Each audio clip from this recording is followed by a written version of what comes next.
Hi everyone, thanks very much for joining me again. It's been many weeks and months since I've been on video because we've been really busy with a lot of ticket sales. I really wanted to say a big thank you to those people who have supported. It's been a very successful and a very busy time, so I do apologize for the lack of videos. Alright, so today we're going to have a quick look at this issue of immigration and where we're going to have to collect our bags and transiting and stuff like that. And this big question behind it is, which has been asked quite a bit, is about the airport hotels, okay, and staying in transit hotels. Now, it's not as simple as I want to stay in the hotel and you get to stay, right? Because there's the whole idea of exiting your aircraft, and then how are you going to collect your bags? Where is immigration? And can't I just collect my bags when I get off the aircraft and then just stay within the airport hotel? Well, it's not as simple as that. So I'll be showing you now how this whole thing works, okay? So we're going to the Changi Airport website, all right? So here you'll see on the screen, this is the Changi Airport .com website. Here you'll have the zoomed out picture. Okay, so this is how the airport is constructed. I know a lot of you guys have questions about whether I can visit Jewel, whether there are access passes needed, whether you need tickets and stuff like that. Jewel is actually here. Okay, so it's here in this particular point, and what you need to do is to actually exit immigration before you do that. All right, so the way that we're going to do it is I'm going to give you a quick example. We're just going to go to Terminal 1, okay, which is actually this part, okay, and it's connected to Jewel. So typically what happens is you will exit your aircraft, right? I'm just taking Terminal 1 as an example, but you'll exit your aircraft and you'll come out here, one of these D gates, right? After you exit your aircraft, you walk all the way here, and then what you need to do is you take this, okay? There are plenty of signs. You just follow arrival, and then immigration, okay? And this is where you got to go. So it's actually on level 2. Then you go down this particular part, okay? Like I said, there are lots of signs, so you won't get lost. But you go down this particular part to level 1.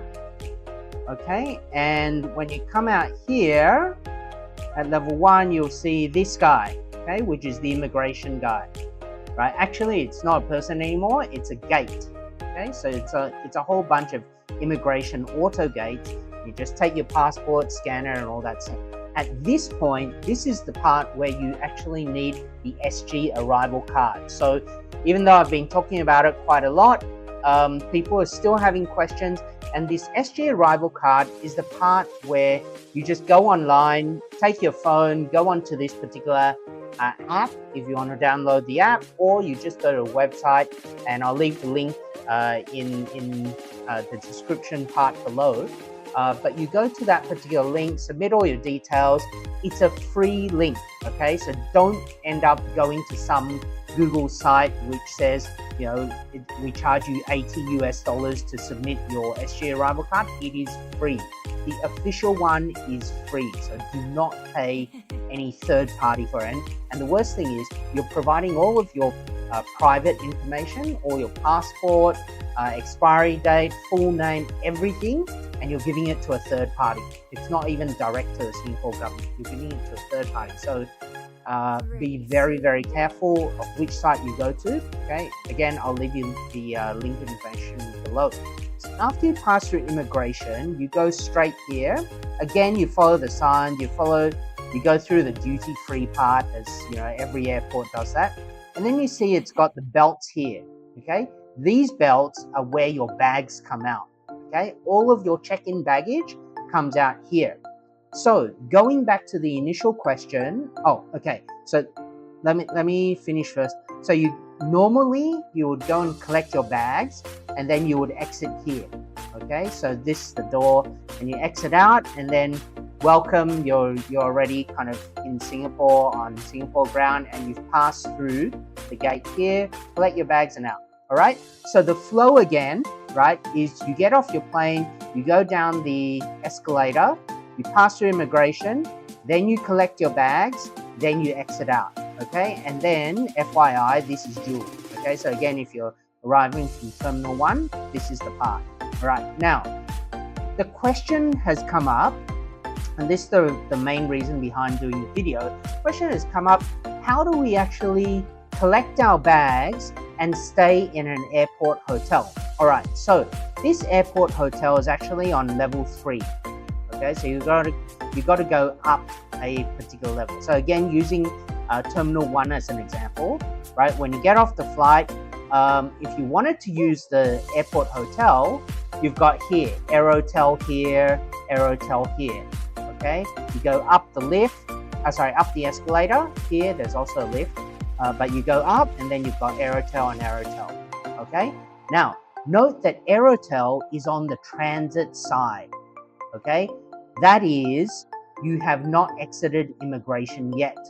Okay, so we go back to the original, right, the layout, level 1 layout, right? When you exit out through immigration, you go and collect your bag. So if you actually had check-in baggage, you would not be able to go back in to stay at Aerotel, which is actually this level 3. Okay, so once you exit out through immigration to collect your bags, you cannot reverse and go back in and say, oh, I've got my bags now, and then go and stay in Aerotel. Okay, so you need to plan this very, very carefully. Aerotel really should only be for these types of transit hotels should really only be for people who are transiting aircraft. So if you're arriving and then you've got a few hours, and then you're not leaving the airport, you're not checking out, you've got bags that are going straight through to your destination. Okay, so you do not need to collect them at the baggage racks here. Okay, at the baggage carousels, you do not need to do that, and your bags go straight through. Then the airport hotels are fine for you. But if you have to go and collect your bags from here, okay, you can't go back in, and this is the problem that you'll have. So what happens to your bags if you decide to go in and stay at Aerotel and just say, look, forget about my bags for whatever reason? Your bags will end up lost and found, and then you will need to go and identify, or you need to go and later on when you exit out, right, you need to go and get your bags and find it, and it might take a couple of hours for them to find your bag, if they can find your bag at all. Okay, all right, so that's the flow, and that's how it works.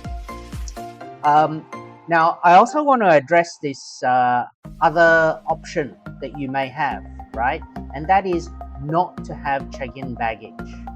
Okay, so just put all the stuff in the cabin, right? Don't bring too many things. Singapore is quite easy to move around. The weather is pretty much always hot. Okay, you do get a few rain days, pretty much is always hot, so you don't need to pack bags and bags of stuff. Okay, and a lot of the stuff here can be bought off the shelves. So I think you should be, for most travelers, you should be generally quite fine. All right, so this is basically how it works. If you do have questions, you can send me a private message, and then I'll see how I can help you further. All right, that's about it. Thanks very much, guys, and thanks again for tuning in. And I hope this video was helpful. Okay, bye.